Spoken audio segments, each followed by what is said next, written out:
হচ্ছেটা কি?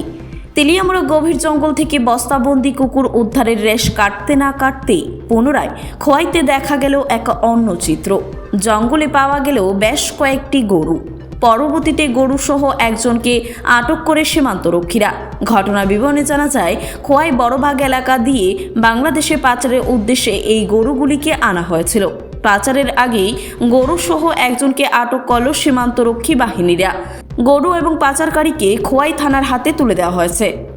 11টার ভিতরে আমাদের একটা পুলিশ এবং ৭০ ব্যাটালিয়ন বিএসএফ জয়েন্ট প্যাট্রোলিং করেছিল আমাদের বড়বাগাই সেক্টরে। আমাদের এসআই মদন সরকার এবং এসআই ফ্রান্সিস সালাম সঙ্গে আমাদের পুলিশ টিএসআর স্টাফ এবং সাথে ছিল ৭০ ব্যাটালিয়ন বিএসএফ জয়েন্ট প্যাট্রোলিংয়ের সময় আমরা একটা নির্জন স্থানের ঘটনা, আমার সিক্রেট খবরও ছিল।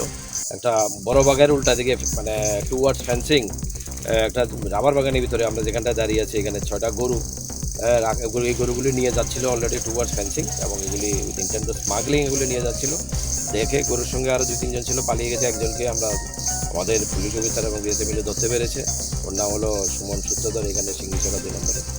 তো এই গরুগুলি কোনো ডকুমেন্ট কিছু নেই, সম্ভবত ওগুলি হয়তো বা কোনো চুরির গরু এবং এগুলিকে এবং আমরা মোবাইলে সার্চ করেছি, অনেক কিছু দেখেছি এখানের ভিতরে, এগুলি অবজেকশনেবল এবং এটা ইনভেস্টিগেশনে আসবে। আমরা এই রিগার্ডে একটা মামলা নিচ্ছি এবং স্মাগলিং এবং ক্যাটেল থেফটের আওতায় যেই আসছে এবং ওই রিগার্ডে আমরা একটা ইনভেস্টিগেশন স্টার্ট করছি। ব্যুরো রিপোর্ট, খবর জনস্বার্থে।